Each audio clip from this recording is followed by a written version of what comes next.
പറയുന്നത് യുവജനങ്ങൾ പറയണേ. അപ്പൊ യുവജനങ്ങളുടെ പേര് ഹാപ്പി ക്രിസ്മസ്. Happy Christmas. സ്നേഹത്തിന്റെയും ത്യാഗത്തിന്റെയും ഓർമ്മയായ മറ്റൊരു ക്രിസ്മസ് കാലവും വന്നെത്തിയിരിക്കുകയാണ്. ഓരോ ക്രിസ്മസും നമ്മെ ദൈവസ്നേഹത്തിന്റെ ആഴത്തിലേക്ക് ക്ഷണിക്കുന്നു. പരസ്പരം സ്നേഹിക്കാൻ, കൈത്താങ്ങാവാൻ, ചുറ്റുമുള്ളവരെ കാണാൻ, എളിമയും എളുപ്പത്തിലും ജീവിതം ആഘോഷിക്കാൻ നമ്മെ വിളിക്കുന്നു.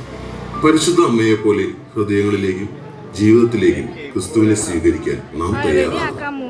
കാലചക്രം കടന്നു പോകുമ്പോൾ ക്രിസ്മസിന്റെ തനിമയും മങ്ങുന്ന യാഥാർത്ഥ്യവും നാം മനസ്സിലാക്കണം.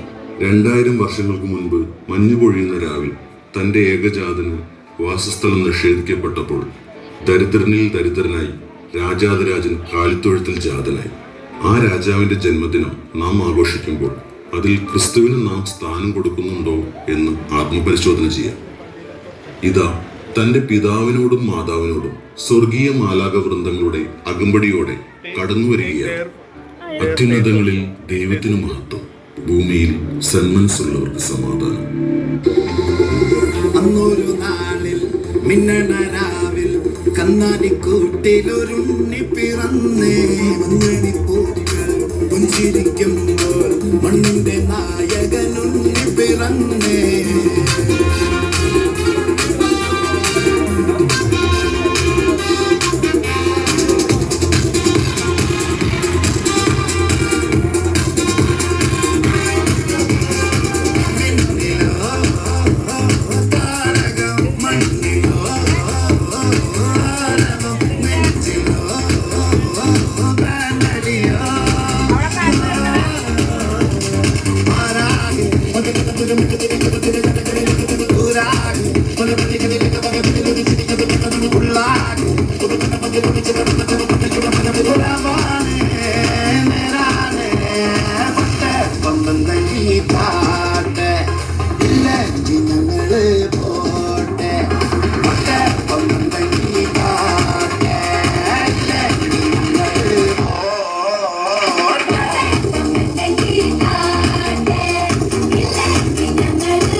കാത്തിരുന്നു മണ്ണിലൊരു പൈതലിനായി, കാതോടു കാതോരം കേട്ടിരുന്നു ദൈവപുത്രൻ പിറക്കുമെന്ന്.